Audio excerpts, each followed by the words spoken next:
Hello, good afternoon. My name is Oscar Fernandez. I am honorary professor at the Faculty of Medicine in the University of Malaga, southern Spain. Today is my pleasure to welcome you to this first session on epidemiology. This session is titled Updates in Epidemiology.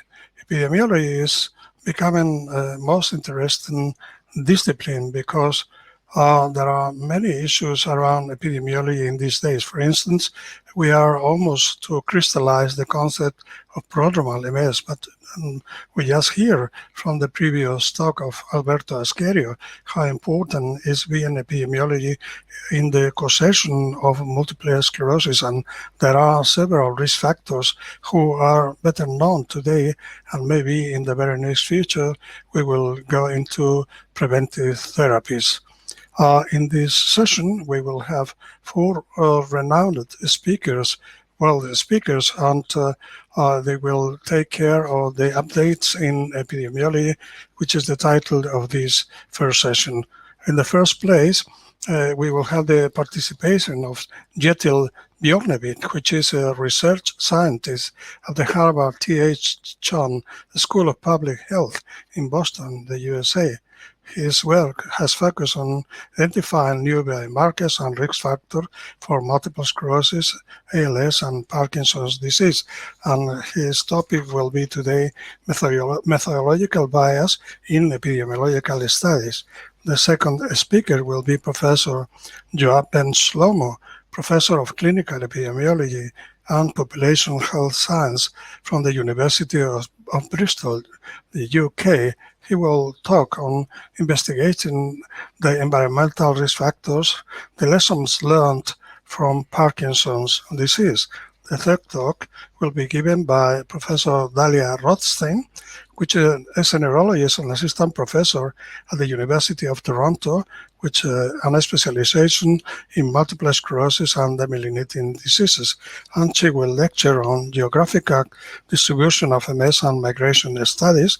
And finally, Professor Thomas Olsson, which is a professor in neurology at the Karolinska Institute in Stockholm, Sweden, will talk on gene-environment interactions in MS, which are so important. Please do not forget to ask questions. You can do that during the talks through the chat, and after the talks directly from your own computer. So please be interactive, because this is one of the most interesting things after the talks.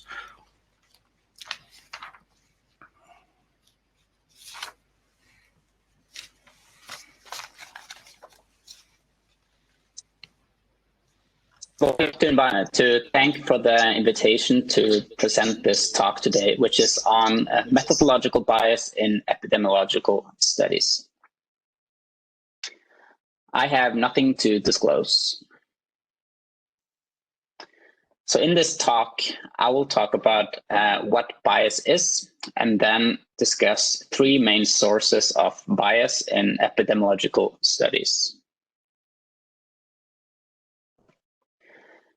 So the number of epidemiological studies is increasing exponentially.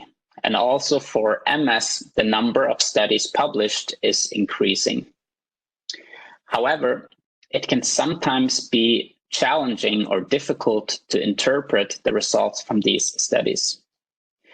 This is a figure from a study on cancer, on food items or diet and cancer risk. And this is a study summarizing the results from a range of studies. And on the left side of the figure, you can see the results from studies finding that certain food items reduce the risk of cancer. While on the right side, you can see results from studies suggesting that the same food items increase the risk of cancer. So we know that food items like milk, egg, and cheese cannot both prevent and cause cancer. So not all of these studies can represent the true association between food and cancer. So some of these conflicting findings could be due to bias. So what do we mean by bias?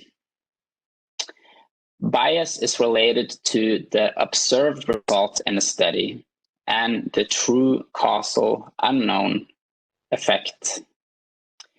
In other words, bias is the systematic error that results in an incorrect estimate of the true effect in an epidemiological study. And a study that is prone to bias is prone to giving results that are wrong.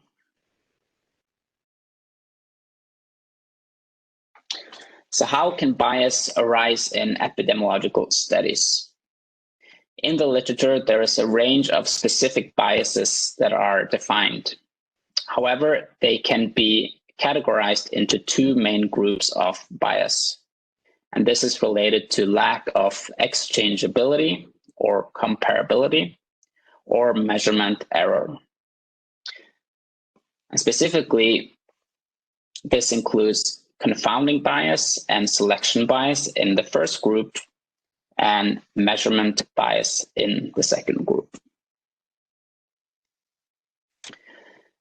So since two of the main sources of bias are related to lack of exchangeability, it can be useful to define what we mean by exchangeability.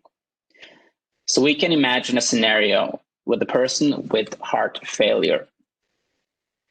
And this person could or could not get a heart transplant. So we have two hypothetical scenarios. And in each scenario, there's an outcome.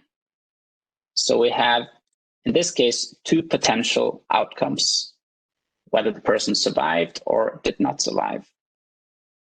So then we can ask the question, what would happen if the person got the heart transplant, and what would have happened if the person did not get the heart transplant? And in this example, the person survived if he got the heart transplant, and he did not survive if he did not get the heart transplant. So in this example, the heart transplant had a causal effect on survival. And in this example, we have perfect comparability or exchangeability because the person is being compared to himself. However, in a study, we're not looking at hypothetical or potential outcomes in the same person, but we're looking at actual outcomes in two study groups. But to make a causal interpretation, the two groups still need to be comparable. That is, we need to have exchangeability between the two groups.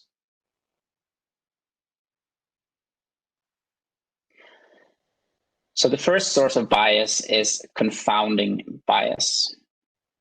So in a study, we're usually interested in the effect of an exposure, for example, vitamin D, on an outcome, for example, MS. And in this figure, the exposure is denoted by A and the outcome is denoted by Y. However, very often the relationship is more complicated than just these two variables. Often it can be affected by a third variable. And in this example, the exposure, A, is coffee, and the outcome is Y, lung cancer. So in some studies, coffee intake has been associated with an increased risk of lung cancer. However, this association could be affected by a third variable, which is smoking. So we know that smokers are more likely to be coffee drinkers, and smokers are more likely to get lung cancer. And in fact, in studies that adjust for smoking, the association between coffee and lung cancer disappeared. So the association between coffee and lung cancer was confounded by smoking. We can think of a similar example for MS, where the exposure could be vitamin D and the outcome could be MS. So higher vitamin D has been linked to a lower risk of MS. However, this association could be affected by sun exposure, because sun exposure is affecting vitamin D levels, and sun exposure could also affect the risk of MS. Thus, the association between vitamin D and MS could be affected by or confounded by sun exposure.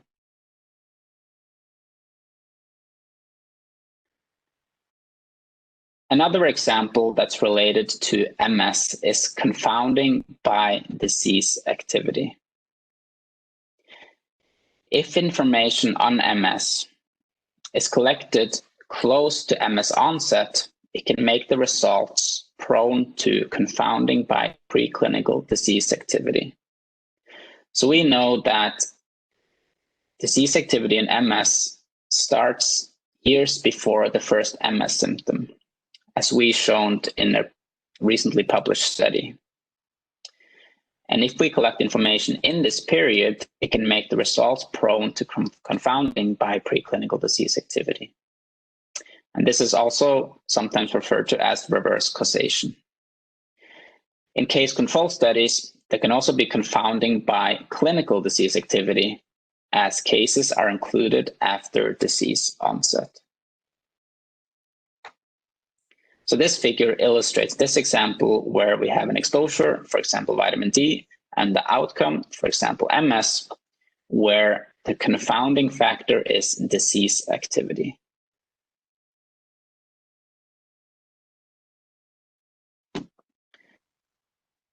So to summarize, confounding is a bias due to common causes of treatment or exposures and the outcome. Confounding by known factors can be adjusted for in statistical analysis if we have information on these variables in our datasets. Confounding by unknown factors cannot be adjusted for, and this is a major limitation in observational studies. We can sometimes address unmeasured confounding by other approaches, such as instrumental variable analysis like Mendelian randomization, or by methods that estimate the influence of unmeasured confounders, such as E-values. But this is beyond the scope of this talk.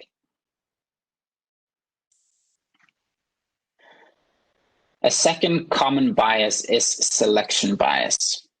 And this is a bias related to the selection of participants into the study. So when we invite study participants, some may agree to participate and some may decline to participate. And this is not necessarily a big problem in itself, but it can lead to bias if the proportion of individuals that choose to participate varies in the groups we're interested in, such as cases and controls. In this example,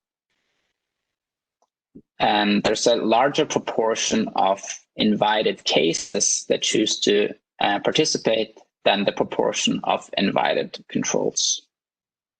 And this raises a question on whether the cases that chose to participate are comparable to the controls that chose to participate. That is, if there's a lack of exchangeability between the two groups.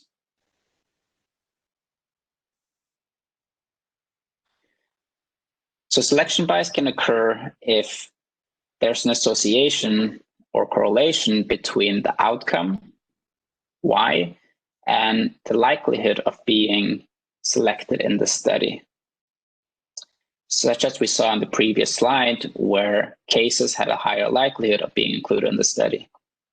And also if there's an association between the exposure of interest, for example, vitamin D levels, and the likelihood of being selected into the study. So selection bias can occur when the selection of participants in a study leads to different results than in the entire population.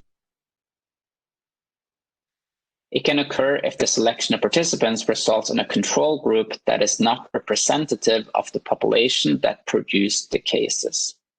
That is, there's a lack of exchangeability between the cases and the controls. And this is a common problem in case control studies. especially if the participation rate among the controls is low.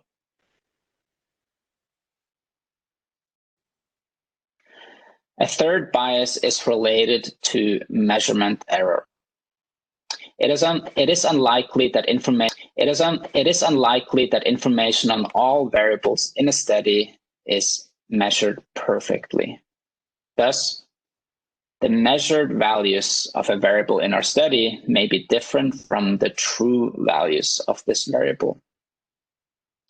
And measurement error can lead to bias if it is different or differential in the groups we are comparing, such as in cases and controls. So in a study, we're interested in the association or the effect between the exposure and the outcome, between A and Y. But we do not have information on the true exposure, but we have information on the measured exposure, which is denoted by A star. And the measured exposure is affected by the true exposure A and the measurement error M. To illustrate when this can cause bias, I've included a study that was conducted within the Nurses' Health Study, which is a large cohort study in the US, which includes more than 100,000 participants. So in this study, the investigators, they used a diet that was asked to all participants in 1986. So the participants were asked to report their current diet. And then the participants were followed over several years. And in the time period from 1986 to 1988, 398 participants developed breast cancer. In 1989, these 398 cases and 798 controls were asked to report their past diet. That is, the diet they had before they developed cancer. So this study could compare prospective and retrospective analysis. They could conduct prospective analysis because they had information on diet collected before cancer, and they could conduct retrospective analysis because they had information on diet collected after the cancer. So the prospective analysis would be what we would see in a cohort study, and the retrospective analysis would be like information collected in a case control study. So what did they find? They found that the risk of breast cancer was not higher according to higher intake of total fat in the prospective analysis. However, a higher fat intake was associated with the increased risk of breast cancer in the retrospective analysis. So both of these analyses were conducted in the same participants, but in the first analysis, the diet was recorded prospectively, and in the second analysis, it was recorded retrospectively. So retrospective analysis, where participants are asked to recall past information after disease onset, can be prone to measurement bias. And this is illustrated here, where there's an association between the outcome Y and measurement error M, which can lead to measurement bias. So measurement error or misclassification can lead to bias if it is related to the occurrence or presence of disease. And this can be a problem in case control studies, as participants often are asked to recall information on exposure that happened before they developed the disease. And since the true exposure is unknown, it may be difficult to determine whether an association is biased based on information from the case control study alone. So when we evaluate results from different studies, it is critical to consider the study design, as different study designs have different levels of risk of bias. And this is illustrated by this pyramid. illustrating the hierarchy of evidence. And on the top, we have randomized controlled trials, which has the lowest risk of bias because they're able to account for measured and unmeasured confounding because of randomization. And next, we have cohort studies, which have a higher risk of confounding because they're prone to high risk of bias because they're prone to confounding, but they have a lower risk of bias compared to case control studies because they have a lower risk of measurement bias and selection bias. So this is a slide comparing prospective studies like cohort studies and retrospective studies like case control studies. So in prospective studies, we follow a group or a cohort of individuals over time. And information on exposures like diet is collected before the disease. And these studies have a low risk of measurement and selection bias. And an example of this is cohort studies. In retrospective studies, a group of patients or cases is identified and compared to a group of controls. And information on exposures like diet is collected after the disease. And these kind of studies have a higher risk of selection and measurement bias than cohort studies, as they may include controls with a low participation rate, they include prevalent cases, and they were prone to reverse causation by clinical disease activity. An example of this is retrospective case control studies. So in conclusions, epidemiological studies are prone to bias, and it is critical to consider the risk of bias when evaluating the results from these studies, such as considering the design of the studies. Prospective cohort studies are the gold standard of observational studies, as they are less prone to bias compared to other study designs. And these are my acknowledgements. Thank you for your attention.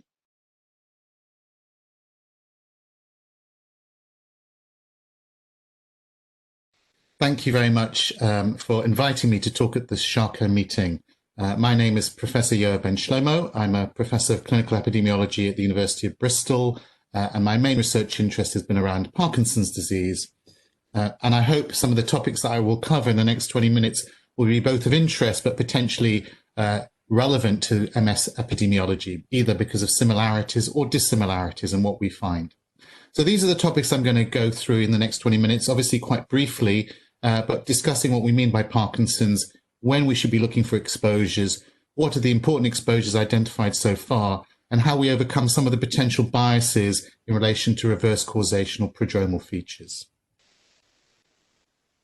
So let me just start off by saying, what is Parkinson's disease? This should be fairly non-controversial, but it is controversial. And this is a picture from some work I've done with colleagues where we've identified 4 phenotypic clusters. In fact, this was developed in one cohort and then validated in another.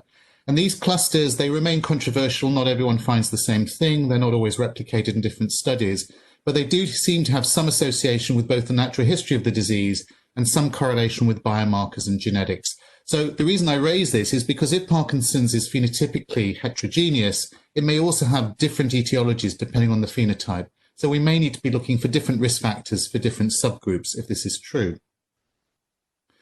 The next question, this actually comes from one of my first ever papers in this area, when I was doing my PhD, where I raised the important question about when, if there is an environmental risk factor that causes PD, when does this actually operate? And here are various speculative images. So here, for example, we model normal nigral cell death. And in this case, the participant or the patient never reaches clinical symptoms because they don't reach a clinical threshold shown by the horizontal line.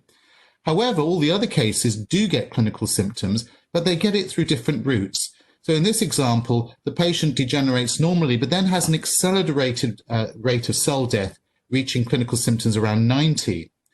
In this case, however, this would be called a two-hit hypothesis. Some acute exposure, say a toxic exposure, pesticide overdose or something, kills off a whole load of cells, and then the degeneration goes at the normal rate. But more importantly, we need to consider developmental hypotheses. So perhaps in this example, an individual's born with fewer nigral cells, so therefore it takes them less time to reach a critical threshold, or they're born with greater susceptibility to any toxic exposure, so they degenerate at a faster rate. And up to now, relatively little research has been done on developmental risk factors for Parkinson's disease.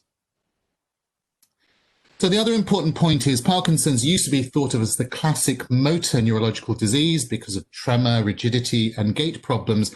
But now it's totally recognized that there are a whole plethora of non-motor symptoms, and many of these actually appear before the classical motor symptoms of tremor. So we call this prodromal features, and you can see there's a whole variety of things like constipation, problems with smell, hyposmia, and so on, anxiety, depression, all of which increase the risk of you going on to develop Parkinson's because they are part of the prodromal feature. That's really important to remember as we start to look at potential environmental risk factors. So let's start off with something very basic, and that's the sex or gender differences in PD risk. And of course, I've highlighted this because, as you will see, it is the opposite of what you get in multiple sclerosis, where women have a much greater risk of developing MS than men. Here, there's very consistent evidence that the risk is greater for men, both in mortality, prevalence, and incidence. And of course, the interesting question is, why is that? Is it because that men have greater exposure to some occupational neurotoxin, or is it because of hormonal factors that are present in women that protect them? And perhaps the most intriguing bit of evidence in relation to this is some work that Walter Rocker did, where he was able to follow a cohort of women who'd had their ovaries removed for clinical reasons compared to a control group. And as you can see, the solid line there, the dark line, these are the women who's had a oophorectomy, have a greater cumulative incidence of getting Parkinson's compared to controls. The hazard ratio was 1.68, and you can see the confidence intervals. However, it's based on relatively small numbers, 51 cases in the exposed group versus 23, and the p-values are modestly small. So this clearly needs both replication or larger, longer follow-up. However, I'm slightly skeptical of the hormonal explanation because unlike cardiovascular disease, where women are protected premenopausally, but then catch up with the risk of men postmenopausally, this is not what's seen with age-specific risks in Parkinson's, where men have a greater relative risk of PD than women at all ages, including the very old ages. So what are the conventional risk factors for PD? So on the left here, this is from the paper I wrote back in '96. So these were the historical, and I put some new kids on the block, some of the more recently proposed risk factors. So you can see there's an incredible wider range of exposures from what I would call toxic exposures, things like pesticides, solvents, mercury, infectious exposures. Of course, there's the encephalitis lethargica pandemic. And of course, some people are arguing now with corona, COVID-19, maybe after a latency period, we will see an increase of PD. Again, no real evidence for that. Two, things like smoking, which I'll come back to, head trauma, well water, rural residents. And then more recently, interest around air pollution, body mass index, diabetes or cardiovascular disease, and so on. So obviously I can't go through all of these, but I'm going to select a few which I think make some pertinent methodological points. So this is probably the oldest risk factor and incredibly the most consistent in epidemiological observational studies. We often get conflicting results, but here you can see this is a meta-analysis in a forest plot of lots and lots of studies, each showing that smokers have a reduced risk of developing Parkinson's disease. In fact, this was first noted by Sir Richard Dole, who set up the famous British Doctors Cohort study, and he couldn't believe it. And he wrote to an American collaborator who confirmed that they saw it in the American cohort data as well. So this is a remarkably consistent association, but intriguingly, what does it actually mean? What is it actually telling us? And here's one model that I proposed. Other people have suggested similar things. So we have an association between smoking behavior and clinical disease, but we don't know whether it's causal. It may or may not be causal. However, there are several other explanations for why such an association might exist. One might be confounding by environmental or genetic exposures that determine both disease or smoking behavior. But another more popular explanation is that certain risk factors predispose you, whether it's genetic or environmental, to what we call the prodromal manifestations of PD. I've already shown you some of those. They in turn determine your smoking behavior, which therefore predicts clinical disease because it's part of the prodromal pattern. Now, in that case, smoking isn't causal. If anything, it's a sort of reverse causation. So how can we try and tease out those two explanations? So very briefly, as an aside, I just wish to mention something called Mendelian randomization. I suspect some of you already know about it because it's proving very popular, and I've seen papers in the MS literature using the same approach. But this is a methodology really developed by Professor George Davies-Smith here in Bristol, where what we do is we use nature's randomized controlled trials. So we are all products of an RCT. That is, we've inherited 50% of our genes from our mother, 50% of our genes from our father, but the 50% that we get is totally random. Now, if you're able to find certain genetic instruments which predict the exposure we're interested, for example, it predicts whether you become a smoker or not a smoker, or you drink a lot of alcohol or not, and those genes, very importantly, are only associated to the exposure. They're not associated, for example, to your educational level or your cognition or your obesity.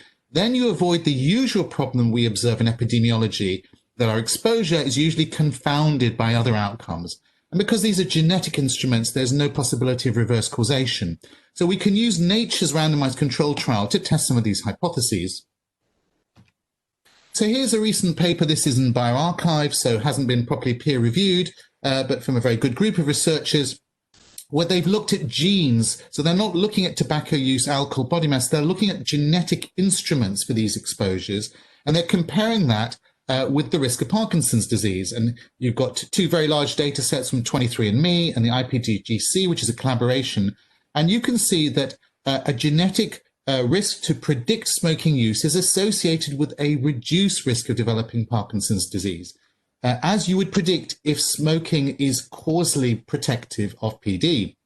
Interestingly, they found the opposite for alcohol, because the observational literature suggested that heavy alcohol is associated with reduced risk of PD, but that's not what they found.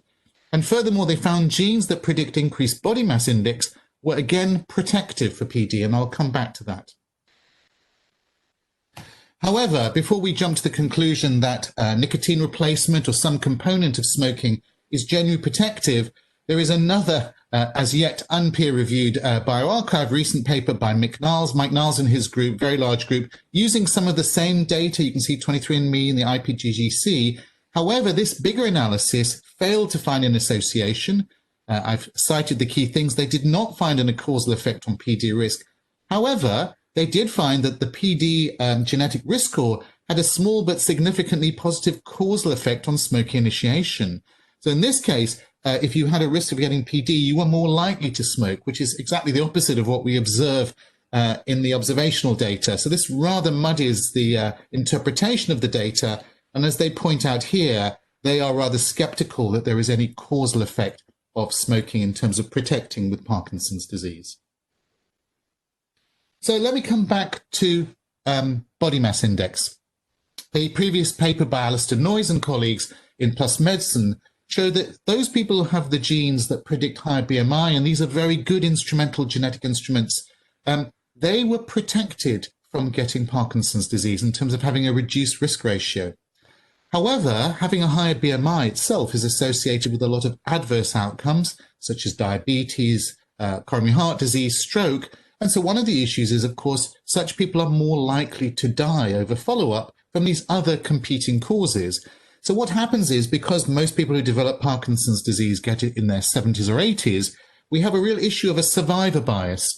So those people with the genetic predisposition who have not yet died off of these other competing causes are living long enough to get their PD. And what this picture shows, this is some very nice simulation work done in that paper, where they try to say, well, let's assume that the body mass index or the genes for BMI have no association with PD. What would we observe if there was a survival bias? And as you can see in each one of these three scenarios, survival bias alone would produce a protective effect. However, not as large as their observed effect using the Mendelian randomization approach, but again, the 95% confidence intervals, as you can see, grossly overlap. So though they thought that survival bias was unlikely to explain the whole protective effect, they could not exclude it given the uncertainty around these estimates. The thing about BMI, which is slightly surprising, is there is other epidemiological research that suggests that having diabetes, usually a sequelae of a high BMI, is itself an increased risk factor for PD. So therefore, higher BMI being protective is really rather surprising given the other observation. So we're still left with some uncertainty about whether higher BMI is genuinely protective or is due to some sort of survival bias. So let's move on to most diseases we tend to rather flippantly say are caused by genetic and environmental risk factors. And the heritability of Parkinson's disease has been estimated to be anywhere between 30 to 50%. So clearly leaving a large room for environmental risk factors. I mean, the best data comes from monozygotic twins who are discordant to PD. And apart from early onset Parkinson's that has a much higher degree of heritability, perhaps unsurprisingly due to Mendelian genes, most late onset sporadic Parkinson's disease still leaves plenty of room for environmental exposures.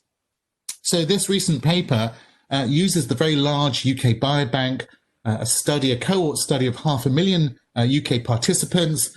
I'm actually one of the participants, so my data is in there somewhere, so hopefully I'm contributing to the control data.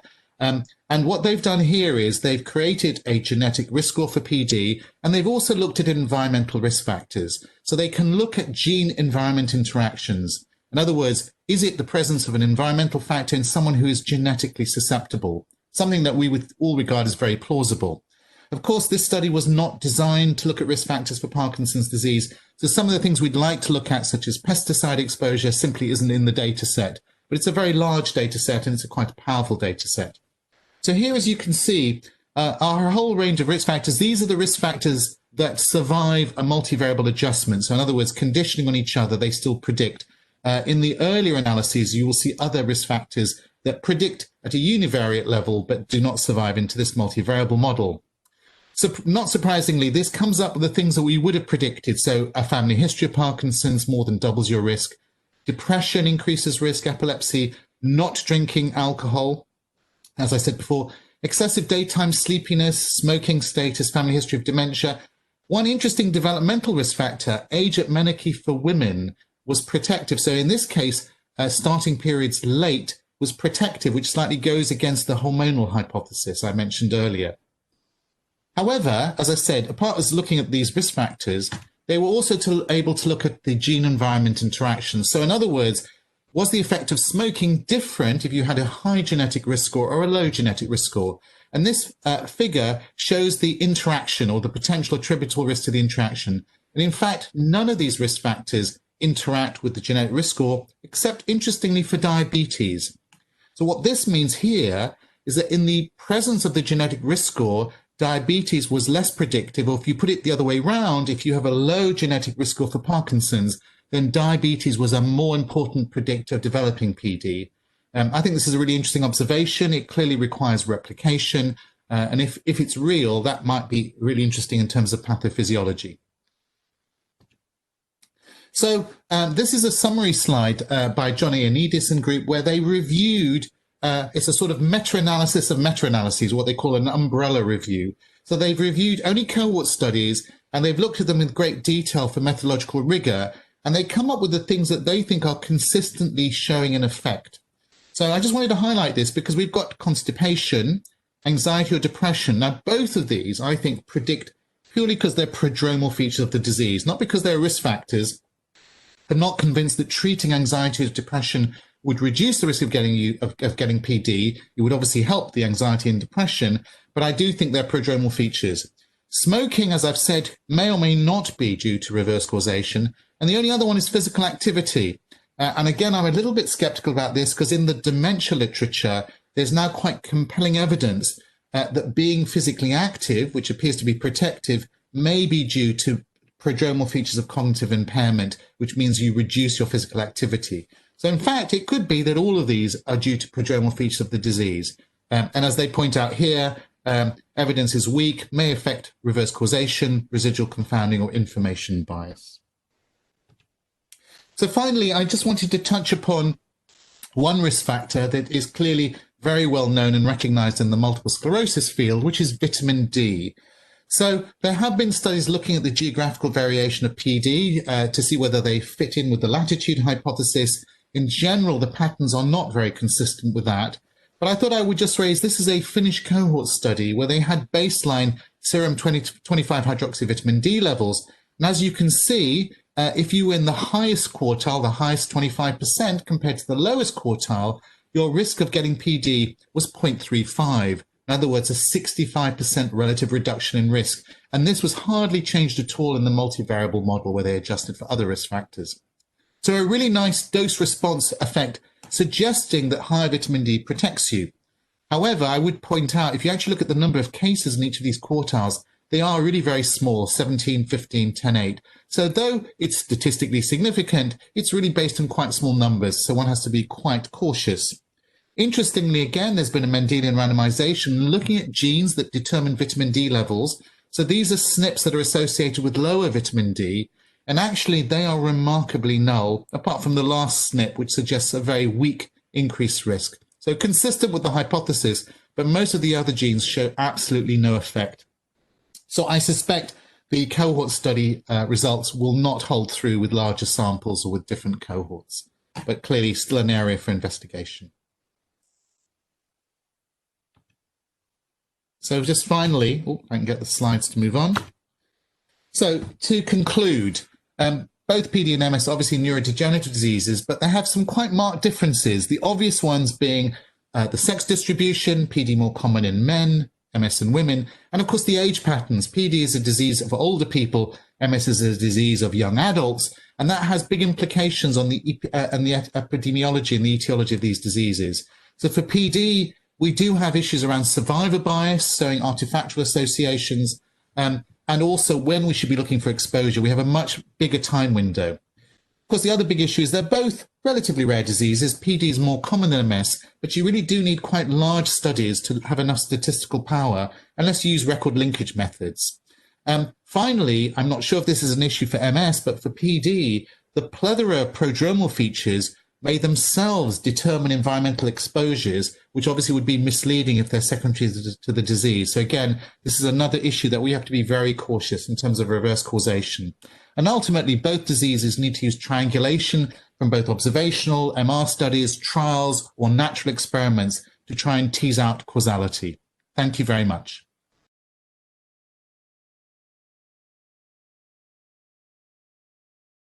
So I want to thank Dr. Comey and the scientific committee for the opportunity to speak to you on this topic.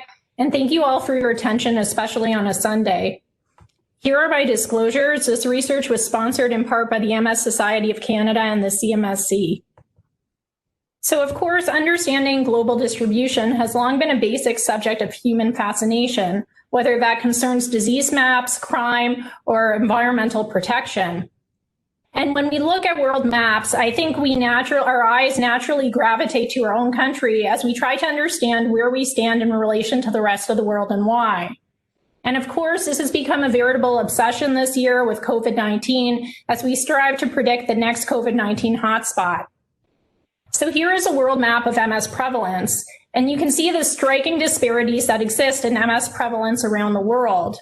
We have countries with very high MS prevalence, such as Canada, where I'm from, and Scandinavia. And then there are countries with much lower MS prevalence in Africa and South and East Asia. And these are very up-to-date numbers taken from the 3rd edition of the Atlas of MS. This was a global collaborative effort that was recently published in September by the MS International Federation. So MS prevalence varies from as little as 5 per 100,000 in the Western Pacific and Africa to more than 130 per 100,000 in Europe, and that's a greater than 25-fold difference. How do we explain the global distribution of MS?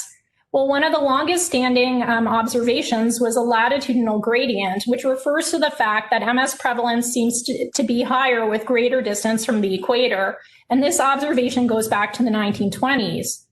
And then around 1960, Atkinson and colleagues suggested that it might be sunlight exposure that underlies the observed latitudinal gradient.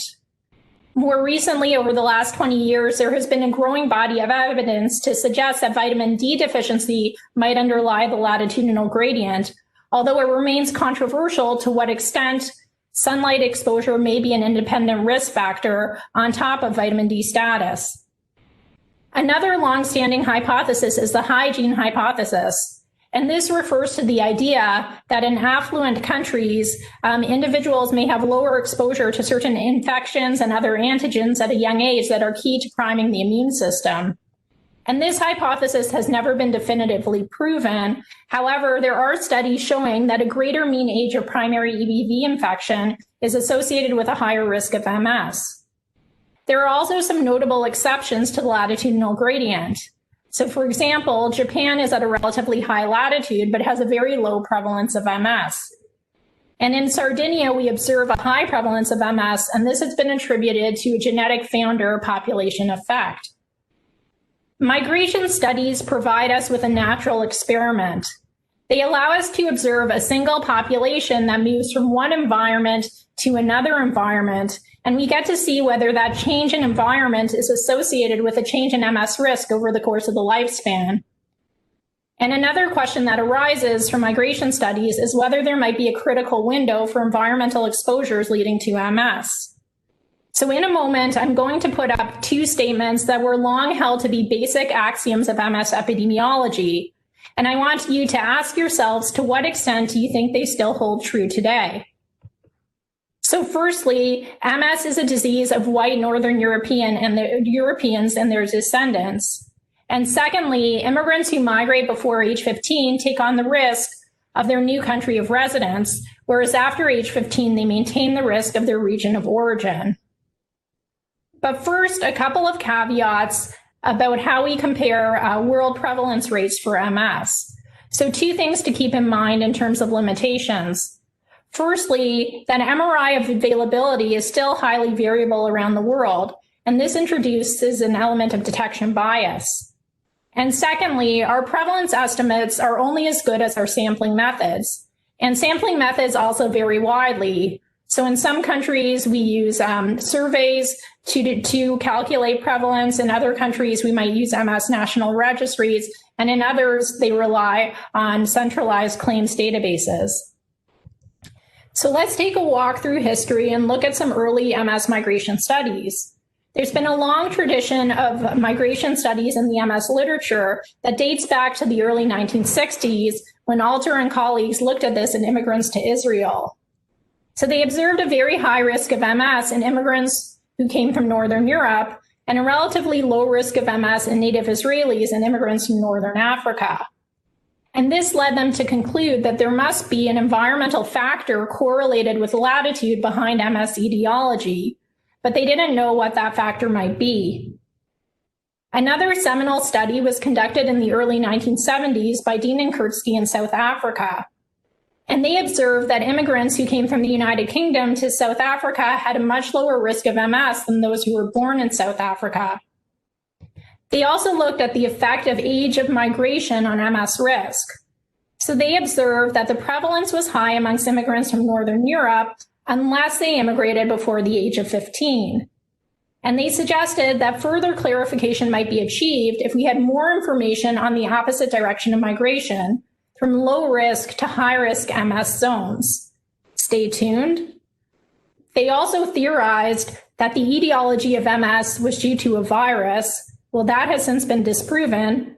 And they concluded that MS was a fascinating, enigmatic disease, still true today. So there are some important limitations of past migration studies. For one, they all involved small numbers with fewer than 200 cases. They focused on migration in a single direction, as I mentioned, which was generally from a high to low risk region. They mostly investigated prevalent as opposed to incident cases, which made it impossible to discern with certainty when and where the MS actually originated. And due to limitations in their data sources, they were unable to control for important confounders of MS risk. And also notably, they all predated the modern era, with the introduction of MRI, which has revolutionized MS diagnosis and detection. So we're going to move on now to look at some work that I conducted on MS risk in immigrants in Canada. So I did this work along with a team, including Ruth Ann Mary, and we studied MS risk in immigrants to Ontario, which is the most populous province in Canada with nearly 40% of the Canadian population. We also have a very large group of immigrants, with more than 2.5 million immigrants arriving since 1985. And thanks to our universal health insurance system, we have centralized medical records, which allow for almost complete ascertainment of MS cases. So we were able to use these centralized records to detect incident cases of MS in immigrants. And we identified more than 1,500 such cases, making this the largest study of MS in immigrants to date. So moving on to our findings, we first conducted a case-controlled analysis. We compared MS risk in immigrants to non-immigrants, and we found that the immigrants had a lower risk of MS overall. We then conducted a Cox regression analysis to determine risk factors for developing MS within the immigrant cohort.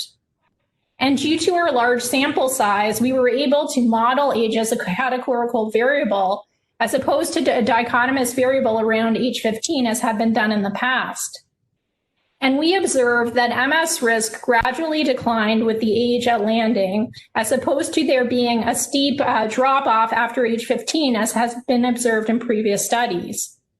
So there was one previous study that had similar findings to ours that was conducted by Hammond and colleagues and published in Brain in 2000. And they actually did look at immigration in the opposite direction, so from the United Kingdom to Australia. And they observed a similar effect, that there was no steep cutoff at age 15. We also observed dramatic differences in MS risk by region of origin. So here our reference category was Western countries, and we actually observed a higher risk of MS in immigrants from the Middle East, and we observed a much lower risk of MS in immigrants from East Asia. We were also able to look at risk relative to the duration of Canadian residence.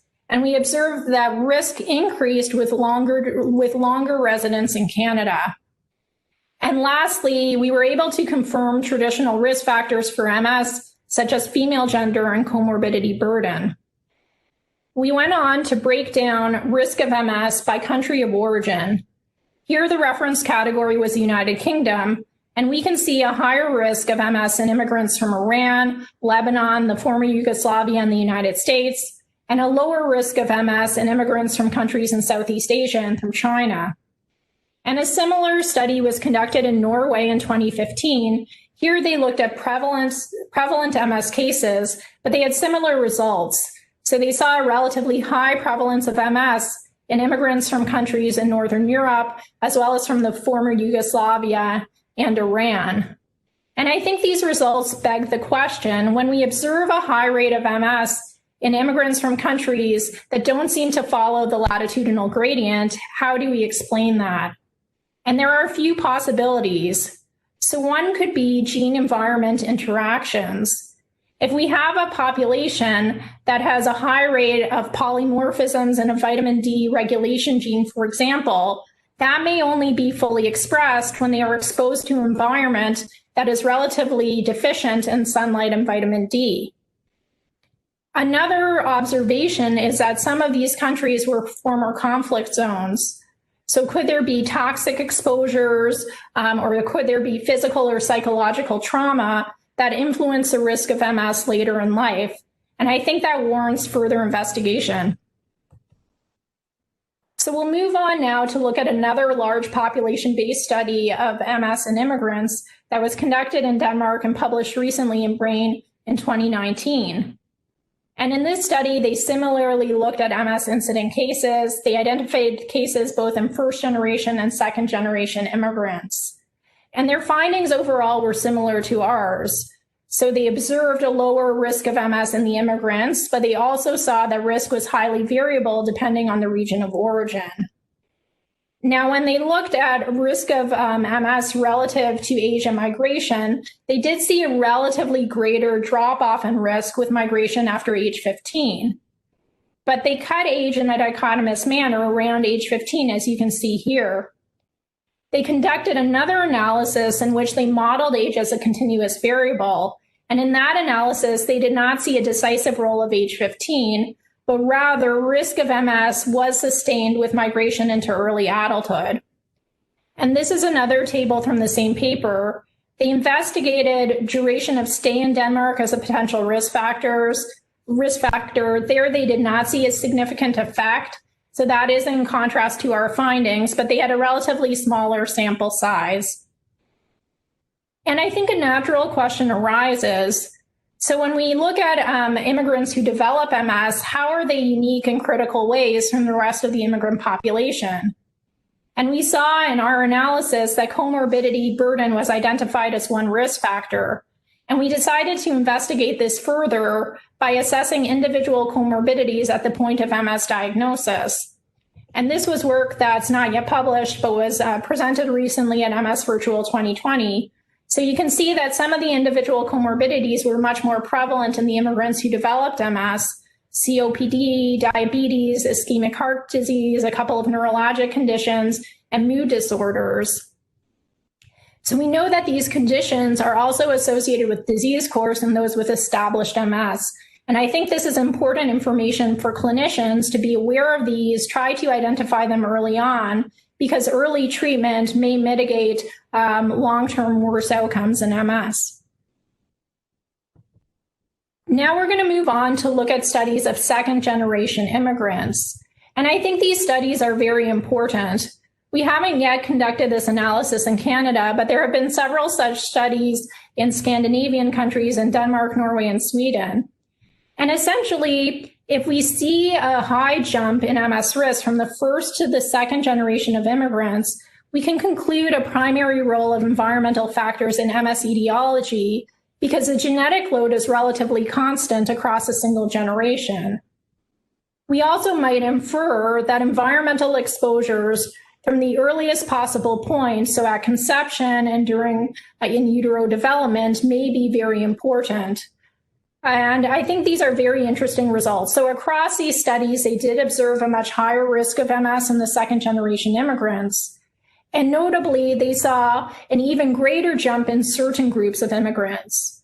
So in Denmark and Norway, they observed that Pakistani immigrants in particular had a markedly higher MS risk in the second generation. And in Sweden, they observed that male immigrants from Iran had a much higher risk in the second generation. And this leads us to ask whether there could be critical environmental risk factors that differ between the first and second generation of immigrants. And I think we should do further studies using questionnaires and health administrative databases to get to the bottom of this. So potential candidate risk factors could include lifestyle and diet, obesity, smoking, age at EBV infection, and comorbidities. We might also wonder whether gene and environment interactions are playing a role, such as I discussed earlier, and the possibility of epigenetic phenomena. Even our modern migration studies have some important limitations that also suggest future opportunities. So I want to bring your attention to the healthy immigrant effect, which refers to the fact that migrant populations are healthier, wealthier, better educated, and younger than the general population in the countries from which they emerge.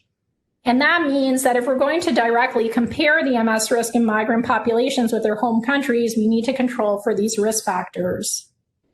There is still some conflicting evidence whether there might be a critical window of exposure for environmental risk factors that lead to MS.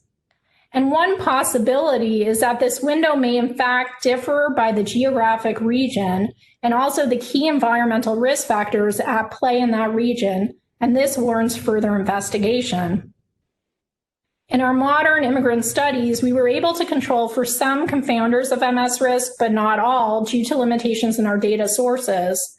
And potential confounders such as vitamin D status, BMI, smoking, and race have not been well accounted for in these migration studies, but they may help to clarify reasons for intergenerational differences in risk, and this warrants further investigation as well.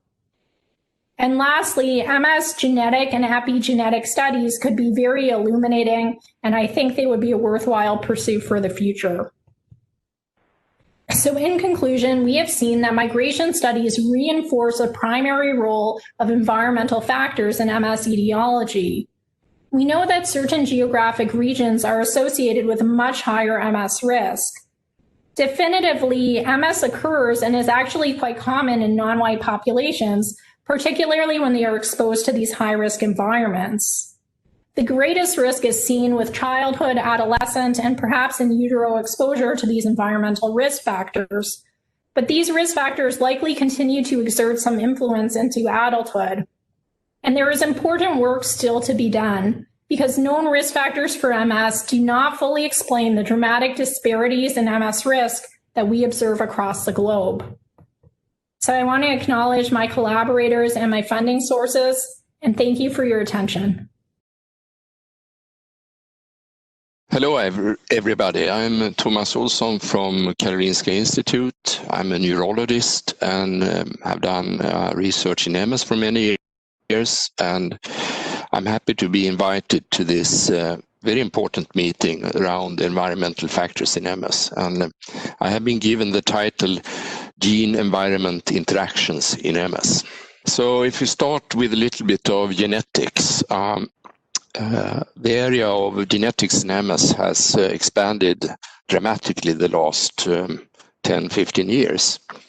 But since long we know that the major genetic factor resides within the HLA complex called the MHC in rodents.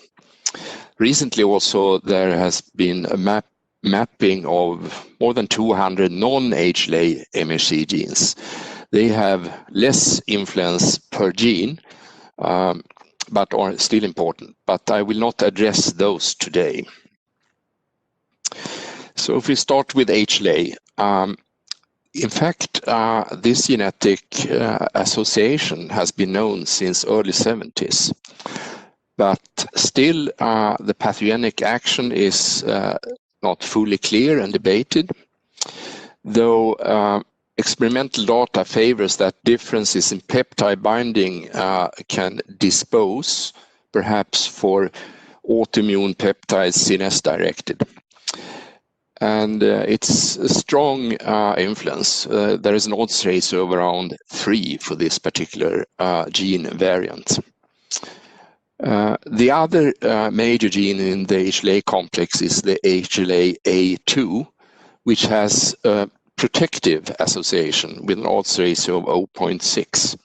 And here even less is known why this particular gene variant could be protective. There could be suppressor cells, there could be pathogenic actions of non-HA2 restricted T cells. Very important component here is that this is the restriction element for CD4 positive T cells. So this is a major argument for MS being an immune-mediated disease and where CD4 cells may be central. So despite the fantastic development in genetics, still we cannot explain the whole heritability. There is a large part of the heritability which is unexplained. And there are different reasons for that. Could be that not all susceptibility genes have been identified. Could be but that one have not correctly estimated the risk conferred by each gene. The thing we have focused on is interaction between genes and environmental risk factors, which may be potent. And this is what I will discuss in the following. So in these fields, risk genes and lifestyle environmental factors each alone tend to have low odds ratios. And another fact is that the genetic field and the epidemiological fields have operated very separately and with few data on both at the same time. So many years ago, we thought that we would bridge this gap in knowledge and started an investigation where we have collected questionnaire information on environmental exposures, but at the same time collecting DNA to enable genetic analysis. And we have reached quite big materials now. So in these studies, we have first focused on the major risk associations in MS. That is, if you carry the DRB1501 gene variant allele, and if you do not carry the protective HLA-A2 allele. And these things have then being compared with environmental factors. So how to study interaction? Well, if you have one factor here giving a risk and another factor here, and if you add those up and get an effect on top of that, you have an interaction effect. It's called additivity from departure. So throughout the years, we and many others have found a number of factors also discussed during these meetings. That is active smoking, passive smoking, organic solvents. These things will be discussed by my colleague Lars Alfredsson later.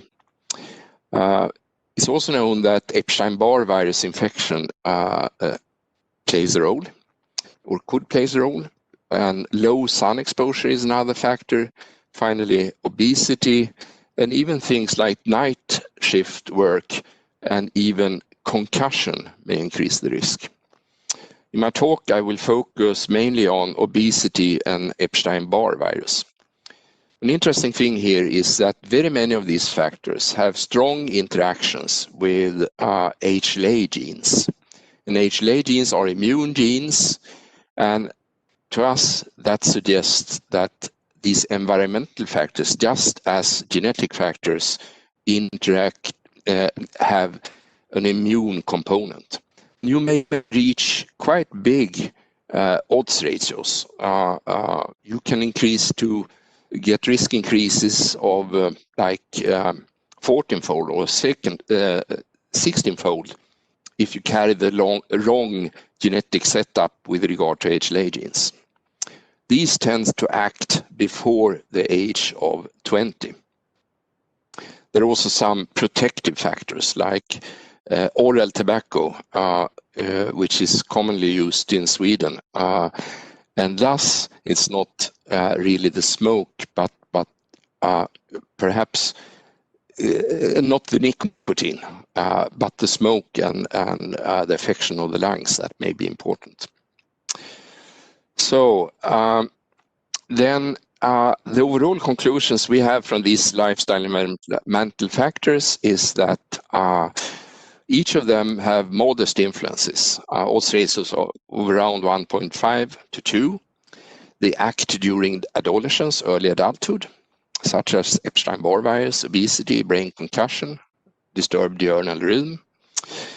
And finally, which I think is very important, that they interact with MS HLA risk genes, and that we think support also their causal role in MS.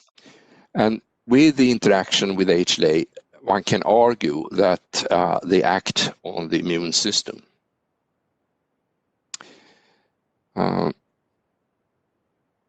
So just a cartoon on this.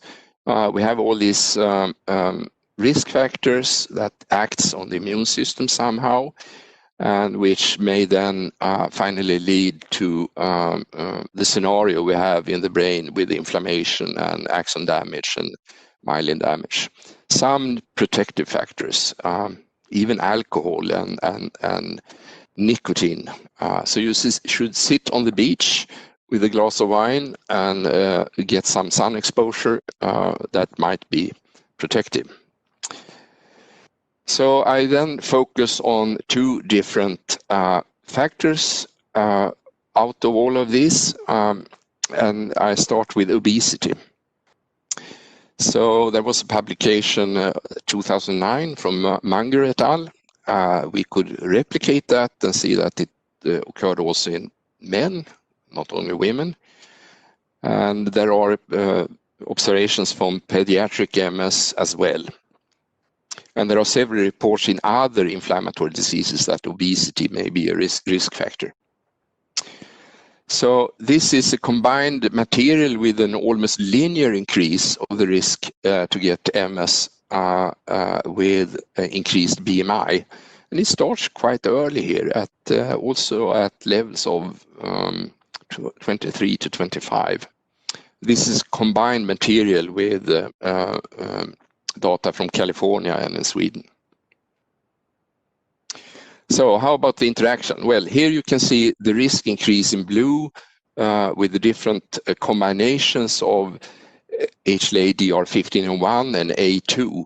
And lacking A2 and having DR1501 increases the risk approximately 5-fold.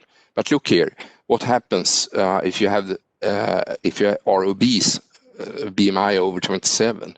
You can get a risk increase of around 15. And we have replicated that in material from California. So the conclusions we have here is that the high BMI during adolescence has reproducibly been associated with an increased risk for MS, replicated in 2 independent case control materials. The mechanism is unclear. What we speculate is that obesity may induce a state of chronic low-grade inflammation, which may increase the risk for activation of CNS-specific immunity. Leptin may be a link. Obesity has also been connected to lower levels of vitamin D, but we think that is less likely since our data are unaffected by correction for sun exposure habits. I switch then to Epstein-Barr virus. Epstein-Barr virus has been a strong suspect in the cause of MS since long. The argument is that history of infectious mononucleosis doubles the risk for MS. Higher levels of anti-EBNA-1 antibodies in persons with MS are present. You more or less require a serological conversion to anti-EBNA-1 to get MS. So it seems that you need to get EBV infected to get MS. We have also seen that EBNA-1 titers interact with HLA risk genes to get MS, and certain fragments of this EBNA-1 gives a stronger associations to MS than others. So here we have the same type of cartoon once again, diagram, with the risk increase being A2 negative and DR1501 positive, risk increase of around 5. But look here, if you have high antibody titers against EBNA, you may get a 15-fold increased risk. Quite dramatic. So we asked, why do persons with MS have higher immune reactivities to EBV? Well, one thing could be a less good immune defense against EBV due to immunogenetics. Perhaps the HLA type is not as good to eliminate the virus, with a higher frustrated antibody response as a result. And we have also asked why certain fragments of antibodies to EBNA-1 provides increased risk, or could there be other immunogenetic reasons? So one of the hypotheses that has been around is that could there be molecular mimicry in between the virus and CNS antigens with pathogenic consequences? So some years ago, so this is the topic we study, if there is molecular mimicry between a particular autoantigen called anoctamin 2 and Epstein-Barr virus. So some years ago, we did an observation that we could find antibodies to this ion channel in MS as an autoimmune target. Here you have the controls, and here you have the MS patients. Quite dramatic difference. And we studied that in independent inflammatory diseases, which did not give any difference. So it seems to be MS selective, this antibody reactivity. We had a look on sequences in EBNA-1 and anoctamin 2, and there is a peptide stretch that is similar. And in fact, we can reciprocally inhibit out with peptides the reactivity in between EBNA-1, this particular peptide, and anoctamin 2, proving that there is an molecular mimicry with regard to the humoral immune response. Perhaps more important is that in all types of combinations, anoctamin 2 on the population level antibodies to anoctamin 2 indeed increase the risk to have MS. So it's not just a molecular mimicry without any consequences. It has a meaning because it influences the risk to get disease. So the conclusion we have from this study, it was published recently in PNAS, is that increased anoctamin 2 autoimmunity is selective for MS among inflammatory diseases. It constitutes a reactivity driven by EBV infection with 2 distinct epitopes. It's an intracellular epitope, but the class 2 influence shows the involvement of T cells, which may be pathogenic. And we have recently shown that there are such T cells. It's not yet published. While there are numerous descriptions of molecular mimicry, our data with increased risk of having MSC being anoctamin 2 positive strongly suggests that this particular mimicry situation, at least in part, has pathogenic or etiologic consequences. And we think the data provides one partial explanation how EBV infection may be involved in MS. Finally, there's a large gang having contributed to this. Lars Alfredsson, who will talk later during this meeting, Jan Hillert, Ingrid Kockum for the genetics, Fredrik Pil, Scott Montgomery, Anna-Karin Hedström, Maria Bernhjelm, Måsen Kademi, and we have a Nordic collaboration with Hanne Harbo in Oslo and Nette Oteray in Denmark. And finally, we often replicate our findings in a Californian material with Lisa Barcelos as the driving force. And thank you all. Well, many thanks to all the speakers.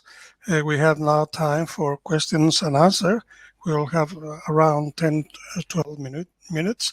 Please raise your hand to ask a live question, or maybe you can type questions in the Q&A.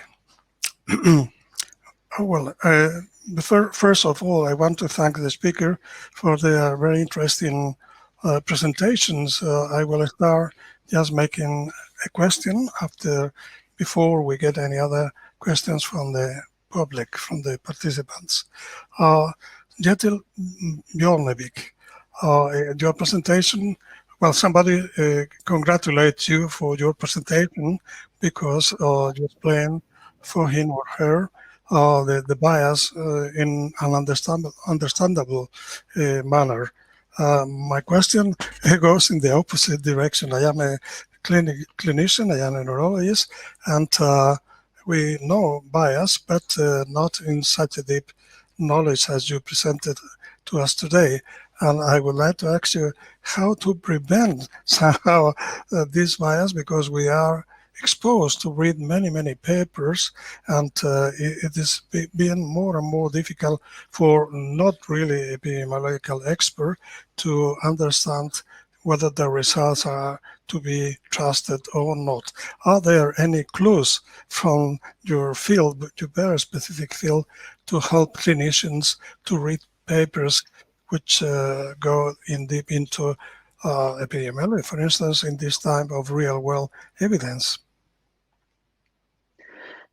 So I think the most important thing is to notice specific things in the methods, like consider the study design and just consider how exposure was measured, and to see how the authors try to account for confounding and stuff in the analysis. So for example, to consider the study design, like the pyramid of evidence I presented in the beginning, is a very easy clue in order to evaluate bias. And then I think also it can be useful to look at review articles where the author of the review article have helped to interpret the findings of the studies for the clinician. So sometimes it's easier to read review articles of authors familiar with the methods to help the interpretation. Well, I think this is a very important suggestion, and to read, according to you, to your presentation, to read only or maybe only prospective studies, otherwise you get into problems. I would like to ask a question to Joab Ben Shlomo, but I cannot see him. I cannot see whether Joab Ben Shlomo is there, but it is Dalia Rosten. Here it is. Joab Ben Shlomo. I have hear your presentation with great interest, and I read your paper on the topic. And what I keep in my mind is that in Parkinson's disease, you address before the same difficulties we are having today in the field of MS. In the field of MS, I started this session by telling that we are in this moment more or less crystallizing the concept of prodromal MS, because we know since many years that people who migrate, and that will come to Dalia later on, who migrate before 15 years, they have more probability to suffer if they went to a high incidence disease country. And again, we neurologists, when we make a diagnosis of MS, we see MRIs with dozens of lesions. So give us as a general advice to how to avoid that tremendous problems that you have addressed in Parkinson's disease first. We have to consider another issue.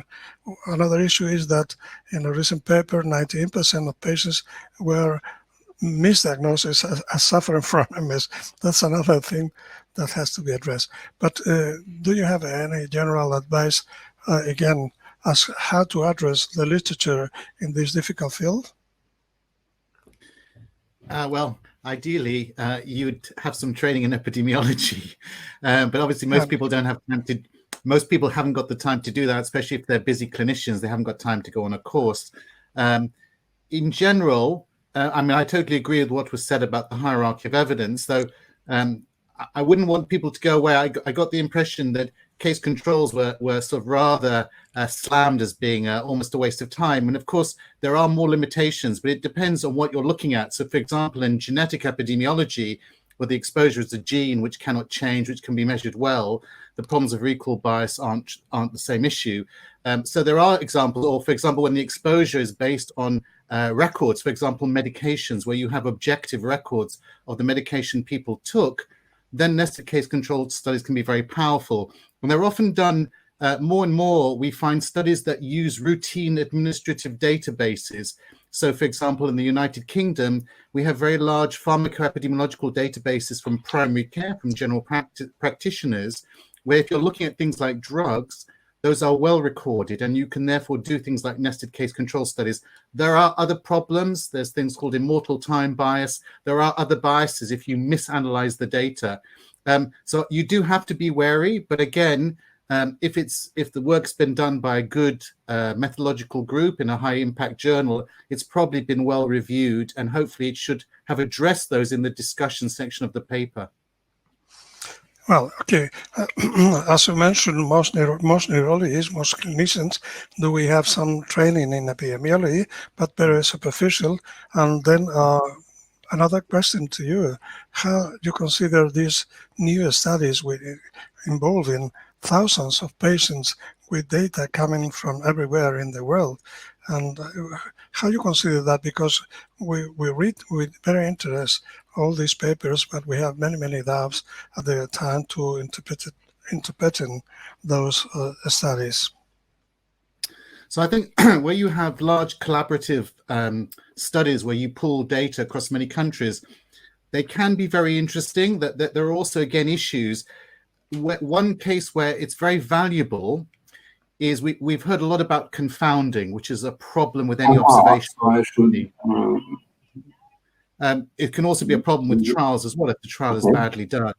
What's very, very interesting is if you look at a risk factor such as something like breastfeeding, if you look at that in different countries where the confounding pattern is different, so in some countries, breastfeeding might be done more in mothers who are poorer. In other countries, it might be done more in mothers who are richer. So if you then get a consistency of an association, you have a very natural test where you actually break the confounding. So those sort of studies can be really interesting. But before you put all the data together, there may be what we call heterogeneity. So the associations may actually differ from North American countries, European countries, South Asian countries, Eastern Asian countries, though it also requires careful interpretation. Okay, many thanks for your answers. There are one or two questions for Dalia Rothstein. You mentioned that most of the immigrating population from Middle East and South Mediterranean regions are coming from regions relatively of low quality of life in the countries. Somehow they want you to elaborate a little bit more your results on immigration studies. Sorry, can you clarify the question a little bit? So, well, the question probably they want to know whether you mentioned that people coming from Middle East and Mediterranean regions are coming from regions with relatively low quality of life in their countries. Maybe whether this is correct or not. That's it, the question. I found your presentation very interesting and very controversial somehow, because you found some data against latitude, which has been accepted for many years. And you also mentioned that maybe 15 years is not the correct age, but actually you mentioned adolescence and young adulthood. So could you elaborate a little bit on those aspects, latitudinal gradients? How do you translate what happened in your country, which is Canada, and the degrees of latitude were not that much, and how these compare with the global situation, and also about the age of migration, how it affect. Sure. Yeah, sure. Your study and comparing with the whole situation in the world. Sure. So we were somewhat surprised, although not totally, to see the highest risk of MS in immigrants from the Middle East as opposed to immigrants from the Western world. So this had been reported in the past in studies in the 1990s in the United Kingdom that there was a high risk in Middle Eastern immigrants. And anecdotally, we also have noted that in our Canadian population dating back. But I think it is an interesting observation because it does seem to fly in face of the latitudinal gradient to some extent. And it may be that we're partially talking about genetically predisposed individuals that when they're exposed to the Canadian environment, which is a higher risk environment, probably because of lack of sunlight exposure and vitamin D, that's something there is activating, and there's an additive effect of their genetic risk factors in combination with the Canadian environment. Although, of course, that has to be studied to a greater extent. So I think it would be valuable to do some dedicated genetic studies in these immigrants. With respect to your other point about the sort of age window for critical exposure, I think our observations are just adding nuance on top of the existing database. So I think the older studies had smaller sample sizes, and as a result, they didn't have as much power to look at different categories of age groups. And as a result, they did cut consistently around age 15. I think there's no question that the early life phase, like during childhood and adolescence, is associated with a greater impact of certain MS environmental risk factors. But what we observed was that there was a more gradual decline with risk with age of migration to a high risk zone. So there just wasn't this steep drop off around age 15. And we had the larger sample size, so we could look at age in a more refined manner. Okay, thank you. There are one or two questions for Thomas Olson. The question is, are genetic and environmental factors operating in different ways in different geographical areas? Thomas Olson? Yeah, could well be. I think the previous speaker addressed that. Let's say Iranians have a very high genetic risk. I mean, if they move to a country in the north, like Sweden and Canada, and lack the sun exposure, then these genes come into action. So I think it's a reasonable hypothesis that I mean, a very simple thing is obesity. I mean, if you have genes for obesity and there is no food, you cannot become obese. Okay, of course, the environmental exposures can have dramatically different consequences depending on your particular way of living and where you are. A very fast answer. Why is it so difficult to develop a vaccine against Epstein-Barr virus? To develop what? To develop a vaccine? Vaccination. Vaccination. Yes, Okay, against Epstein-Barr virus. I'm not a vaccine expert, but you know, one problem with EBV vaccination could be that if you have a suboptimal vaccine response, you may move the EBV infection into a higher age where it could be more dangerous, because it seems that even we have data which will come out any day now in European Journal of Neurology that EBV infection in a low age even seems to be protective, and the breaking point for an increased risk seems to be at age 18 and above. So it seems to be more dangerous to have EBV in a little bit higher age range than in the low age range. And there, if you don't have a perfect vaccine, it may not be good. I think Alberto Askerio brought that up. He was more enthusiastic about some antiviral agents. And personally, I think I have the hypothesis that the continuous EBV infection also may drive the chronicity of the disease. Okay, well, I have to end because the time has gone, and I want to thank the speakers, and I want to thank the participants. We had around 200 people attending this session. Many thanks to all of you. Thank you.